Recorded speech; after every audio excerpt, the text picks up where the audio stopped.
Welcome back, everyone. So today's explainer is an absolute must-watch. We've put together a rapid, high-yield masterclass designed for one specific purpose, to help you totally dominate the bronchiectasis section of your MSRA exams. We're going to strip away all the extra fluff and zero in purely on the core pathophysiology, the absolute must-know clinical guidelines, and some really clever cognitive shortcuts that'll help you with rapid recall on exam day. Let's get right into it. Okay, let's dive into this. Here's our roadmap for today. First, the basics of bronchiectasis, then presentation and HRCT signs, followed by the BTS management strategy, mnemonics for rapid recall, and finally, we'll wrap up with the 10 MSRA questions. Yep, a rapid-fire quiz awaits you at the end. Section 1. Basics of Bronchiectasis, Overview and Pathology. All right, before we even talk symptoms, we need to talk anatomy, because this right here is a classic high-yield exam trap.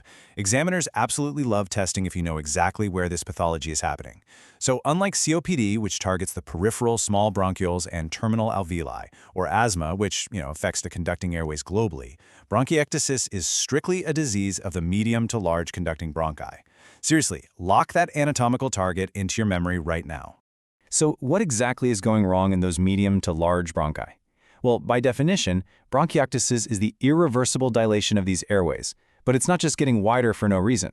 It's accompanied by chronic bronchial inflammation, the literal physical destruction of the elastic and muscular components of the airway walls, and perhaps the biggest issue for the patient's day-to-day life, severely impaired mucociliary clearance. Let's move to and see how this builds into what we call the vicious cycle. It starts with that impaired clearance we just mentioned, leading to step 1, mucus stasis. Now, stagnant mucus is basically the perfect breeding ground, right? So that leads straight into step 2, bacterial colonization. This infection then triggers step 3, which is a fierce neutrophilic inflammation. And finally, all that chronic inflammation causes progressive structural damage and permanent dilatation, which, you guessed it, just worsens the mucus stasis, starting the whole devastating cycle all over again. Section 2. Presentation and HRCT signs, clinical and imaging signs. Clinically, this picture is highly distinct. Your patient is going to present with a chronic, daily productive cough yielding copious amounts of purulent sputum. They'll also have a well-documented history of recurrent lower respiratory tract infections. But pay super close attention to this last point for your exams, episodic haemoptysis. Why does this happen? Well, it's actually due to the hypervascularity and subsequent erosion of the bronchial arteries, which is all caused by that chronic inflammation we just talked about.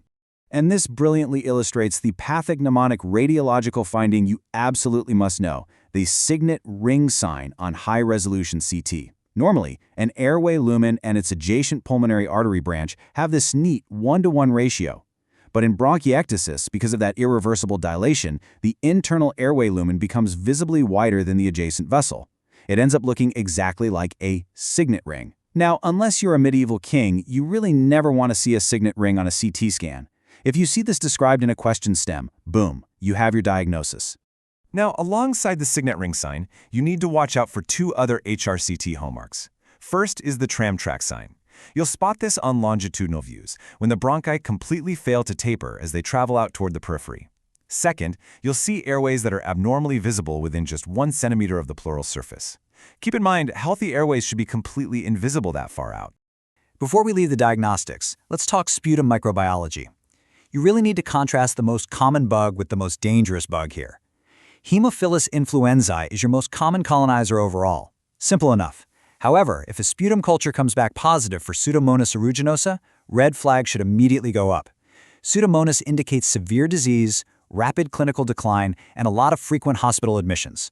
It drastically alters the patient's prognostic outlook for the worse. Section 3. BTS Management Strategy, Guidelines for Care. All right, let's look at the foundational care for all patients. It is incredibly important to stress that non-pharmacological interventions are the true cornerstones of long-term control here. Airway clearance techniques, or ACT, like postural drainage and the active cycle of breathing techniques done twice daily, are totally non-negotiable.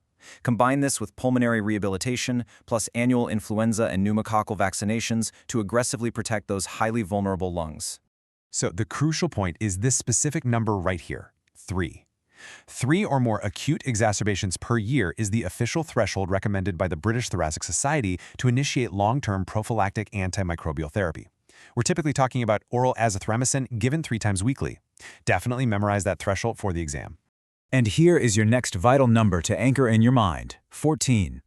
When your patient does unfortunately suffer an acute infective exacerbation, they require a strict 14-day course of rescue antibiotics. Not 5 days, not 7 days, a full 14 days to ensure the infection sitting in those dilated, mucus-filled bronchs is properly and completely cleared out. Now, what about surgery? Well, the thresholds here are exceptionally strict and, frankly, quite rare. Surgical resection, like a lobectomy or segmenectomy, is only considered if the disease is strictly localized to a single lobe and is completely refractory to maximal medical therapy. The only other primary indication?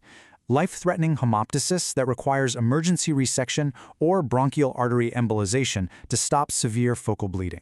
Section 4. Mnemonics for rapid recall, high-yield shortcuts.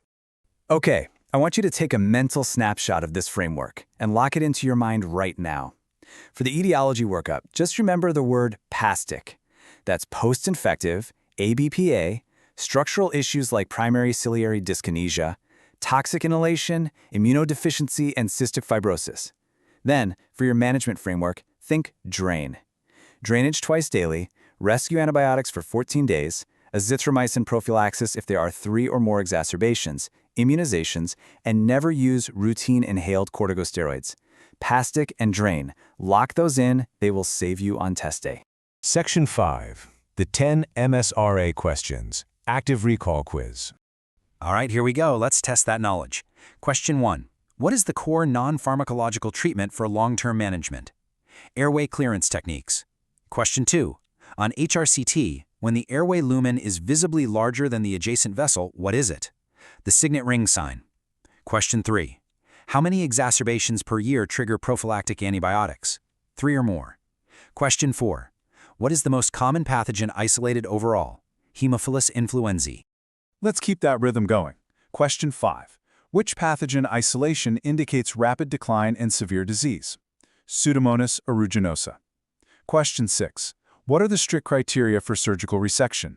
The disease must be strictly localized to a single lobe and refractory to maximal meds. Question 7. What is the exact anatomical target of bronchiectasis compared to COPD? It targets the medium to large conducting bronchi, whereas COPD hits the small peripheral bronchioles. Finish strong. Question 8. What is the required duration of oral antibiotics for an acute exacerbation? 14 days. Question 9. What specific structural change causes recurrent haemoptysis, hypertrophy, and erosion of the bronchial arteries? And finally, question 10. Why do we avoid routine inhaled corticosteroids in these patients? Because they completely lack efficacy in modifying disease progression and actually increase the risk of respiratory infections.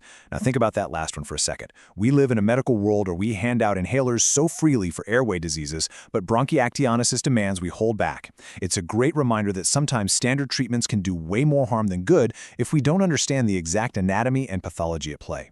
Are you truly treating the disease, or are you just blindly treating a symptom? Keep that thought in mind as you continue your prep. Great job today, and keep learning.